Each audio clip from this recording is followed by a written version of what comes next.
আসসালামু আলাইকুম। তো চলে আসলাম সিদরা ব্যাংকে খুবই গুরুত্বপূর্ণ একটি ভিডিও নিয়ে। তো আজকে এই ভিডিওর মাধ্যমে দেখানো হবে আপনারা সিদরা ব্যাংকে কিভাবে 100% সিকিউরিটি করবেন। কারণ দিনকে দিন হ্যাকারের উৎপত্তি বেড়েই চলেছে। মানে অনেক জনের অ্যাকাউন্ট, এক কথা যারা নর্মাল ইউজার সিকিউরিটি সম্পর্কে বোঝে না, তো তাদের বেশিরভাগ অ্যাকাউন্টের টোকেনগুলো কেওয়াইসি হওয়ার সাথে সাথে কিন্তু চুরি করে নিয়ে চলে যাচ্ছে। তো আজকের ভিডিওর মাধ্যমে দেখাবো যে আপনারা কিভাবে আপনাদের অ্যাকাউন্টটা প্রোটেক্ট করবে। ঠিক আছে, তো এই ভিডিওর মাধ্যমে গুগল অথেন্টিকেশন অ্যাড করে দেখাবো, প্লাস আপনারা আপনার টোকেনগুলো কিভাবে সোয়াপ করে সরাসরি মিটামাক্সে নিয়ে যেয়ে রেখে দিতে পারবেন। কেউ চাইলে কখনো কিন্তু আপনার টোকেনগুলো হ্যাক করতে পারবে না।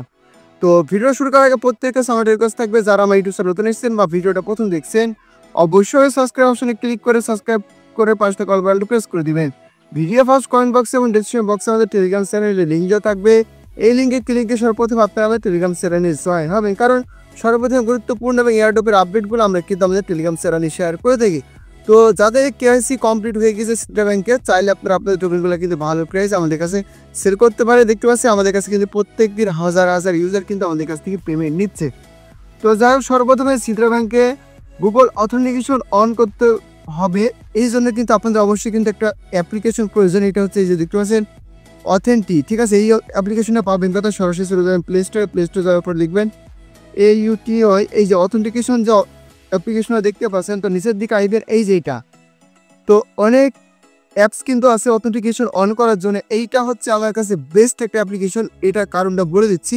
তো এই অ্যাপ্লিকেশনটা যাদের নেই তারা কিন্তু সকলে এই অ্যাপ্লিকেশনটা ব্যবহার করবেন, কারণ এই অ্যাপ্লিকেশনটা যদি আপনার কোনো কারণে আনইনস্টল হয়ে যায় বা ফোন নষ্ট হয়ে যায়, ওই ক্ষেত্রে এই অ্যাপ্লিকেশনটা কিন্তু একটা ফোন নাম্বার দিয়ে রেজিস্ট্রেশন করতে হয়।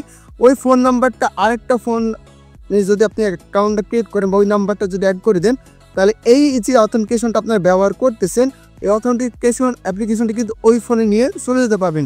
অন্যান্য অ্যাপ্লিকেশনগুলো আছে যদি কোনো কারণে আপনার ফোন রেজিস্টার লেগে যায়, ওই ক্ষেত্রে আপনার যতগুলো সিকিউরিটি দেওয়া হবে সব অ্যাপ্লিকেশনগুলো হারাবেন।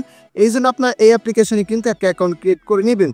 ঠিক আছে, তো এবার এসে অথেন্টিকেশন অ্যাড করবেন কীভাবে সরাসরি দেখাই দিই।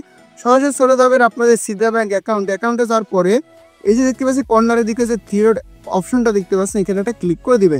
তো থ্রি ডট অপশনে ক্লিক করে দেওয়ার পর এখানে দেখতে পাচ্ছেন কেওয়াইসি প্রোটেক্ট নামে যে একটা অপশন রয়েছে, সরাসরি আপনার এই অপশনে একটা ক্লিক করে দিবেন। এই অপশনে ক্লিক করে দেওয়ার পরে নিচের দিকে আসবেন, তো এই যে দেখতে পাচ্ছেন এখানে লেখা আছে টু ফ্যাক্টর অথেন্টিকেশন। ঠিক আছে, এইটা। তো এই অপশনের উপর জাস্ট একটা ক্লিক করে দেবেন, তারপর আপনাদের মাঝে এই ধরনের অপশন থাকবে। তো আমি এরপরে যে স্টেপগুলো দেখাবো এটা ভিডিওতে অথবা অন্ধকার দেখতে পারে, কারণ এগুলো হাই সিকিউরিটির জন্য কিন্তু আপনারা নাও দেখতে পারেন, তো আমি কিন্তু মুখে বলে দিচ্ছি। তো অ্যাড অথেন্টিকেশন অ্যাপ যেটা দেখতে পাচ্ছেন, সরাসরি আপনারা কিন্তু এই অপশনটাতে একটা জাস্ট ক্লিক করে দেবে। এই অপশনের উপরে ক্লিক করে দেওয়ার পর এরকম আপনার একটা কিউআর কোড চলে আসবে। তো এই কিউআর কোডটা আমি দেখাচ্ছি, কারণ আমি কিছুক্ষণ পরে এটা আবার রিমুভ করে দিব, কারণ এটা যেই পেয়ে যাবে সে কিন্তু চাইলে আবার অথেন্টিকেশন অনটা করে দিতে পারে, তখন আমার আবার লগ ইন করতে প্রবলেম হতে পারে। তো আমি আপনাদের এটা শুধুমাত্র দেখানোর স্বার্থে বোঝানোর স্বার্থে দেখাচ্ছি। এই যে দেখতে পাচ্ছেন, এটা আপনারা জাস্ট ক্লিক করে কপি করে নেবেন, তারপর নেক্সট অপশন আবার ক্লিক করে দিবে। তো নেক্সট অপশনে ক্লিক করে দেওয়ার পরে এই অ্যাপ্লিকেশন যাদের রেজিস্ট্রেশন করেন অবশ্যই রেজিস্ট্রেশনটা করে নেবেন।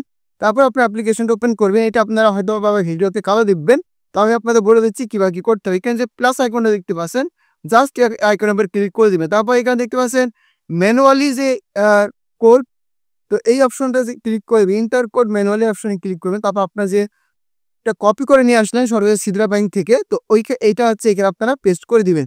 আমি পেস্ট করে দিলাম, সেভ অপশনে ক্লিক দিলাম, এখানে লিখবেন সিদরা, বা আপনারা যার যেটা মন সেটা কিন্তু লিখতে পারেন, ওই ক্ষেত্রে কোনো সমস্যা নাই। তো সিদরা লেখার পর আমি কন্টিনিউ অপশনে ক্লিক করে দিই। এবার আপনারা এই অ্যাকাউন্ট আসলে কি নামে সেভ করবেন, তো যদি সিদরা নামে সেভ করেন সিদরা লিখে দিবেন, আমি লিখে দেবো, তার সেভ অপশনে ক্লিক করবেন। তো এইখানে দেখতে পাচ্ছেন একটা কোড জেনারেট হয়ে গেছে, কোডটা কিন্তু আপনারা এখানে বসাই দিবেন। তো আমি কিন্তু আমার কোডটা এখানে সাবমিট করে দিলাম, তারপরে দেখতে পাচ্ছেন আমার কিন্তু 100% এখানে অথেন্টিকেশনটা অ্যাড হয়ে গেল। ঠিক আছে, তো এবার আপনি যে কাজটি করবেন, এই যে লগ আউট যে অপশনটা দেখতে পাচ্ছেন, সরাসরি আপনি অ্যাকাউন্টটা লগ আউট করে দিবেন। কোন কোন ডিভাইসের ভিতরে আছে সেটাকে দেখার জন্য নোটিফিকেশন যে অপশনটা আছে এখানে একটা ক্লিক করে দিবেন। তারপর এখানে দেখতে পাচ্ছেন অল ক্লিয়ার যে অপশনটি আছে এটা ক্লিয়ার করে দিবেন এবং লগ আউট করে দিবেন। লগ আউট করে যাওয়ার পরে আপনি আমার অ্যাকাউন্টটা জিমেল পাসওয়ার্ড দিয়ে লগ ইন করবেন। তারপরে কিন্তু এখানে অথেন্টিকেশন কোড চাইবে, যতবারই অ্যাকাউন্ট ওপেন করবেন ততবার কিন্তু কোড চাইবে। আরেকটা টেকনিক আছে যেটা আপনারা যদি 100% সেভ রাখতে চান, মানে চাইলে কেউ কখনো আপনার অ্যাকাউন্ট হ্যাক করতে পারবে না, এইটা হচ্ছে আপনার মিটামাক্স। ঠিক আছে, এই মিটামাক্সে যদি আপনারা আরপিসি অ্যাড করে যখন 14টা আপনাদের টোকেন হয়ে যাবে, তখন আপনার এই 14টা করে টোকেন এখানে সরাসরি ডিপোজিট করে দিবেন। ঠিক আছে? ডিপোজিট করে দিলে এখান থেকে আপনারা বাই সেল করতে পারবেন। তখন চাইলে সিদ্রা অ্যাপ্লিকেশনের যে সকল মডারেটর আছে চাইলে কিন্তু তারা কখনোই আপনার টোকেনগুলো চুরি করতে পারবে না বা হ্যাক করতে পারবে না। ঠিক আছে? এটা হচ্ছে আপনার নিয়ন্ত্রণে থাকবে। তবে সিদ্রা অ্যাপ্লিকেশনের ভিতরে যতক্ষণ এই টোকেনগুলো থাকবে ততক্ষণ চাইলে সিদ্রা ব্যাংকে যেসব মডারেটর থাকে তারা চাইলে কিন্তু আপনি হ্যাক করে নিতে পারবে। কারণ সাধারণ ইউজার চাইলে কিন্তু আপনি ইমেল পাসওয়ার্ড জানে না। আশা করি বোঝাতে পেরেছি। তো ভিডিওটা লং করলাম না। তো এরপরে যদি কারো কোনো জানার ইচ্ছা থাকে যে ভাই আমি বুঝতে পারিনি, অবশ্যই আমাদের টেলিগ্রাম চ্যানেলে আইবেন বা গ্রুপে আইবেন। আশা করি আমাকে এখানে পোস্ট করেন ভাই কোথায় বুঝতে পারিনি আমাকে বলবেন, আমি কিন্তু আপনাকে বুঝিয়ে দেবো। আশা করি বোঝাতে পেরেছি। তো যাই হোক, এই ছিল ভিডিওটা ভালো লাগলে অবশ্যই ভিডিওটাতে একটা লাইক, একটা কমেন্ট, একটা শেয়ার করে দিবেন। দেখা হচ্ছে পরবর্তী আপডেট রিলেটেড কোনো একটা ভিডিও নিয়ে।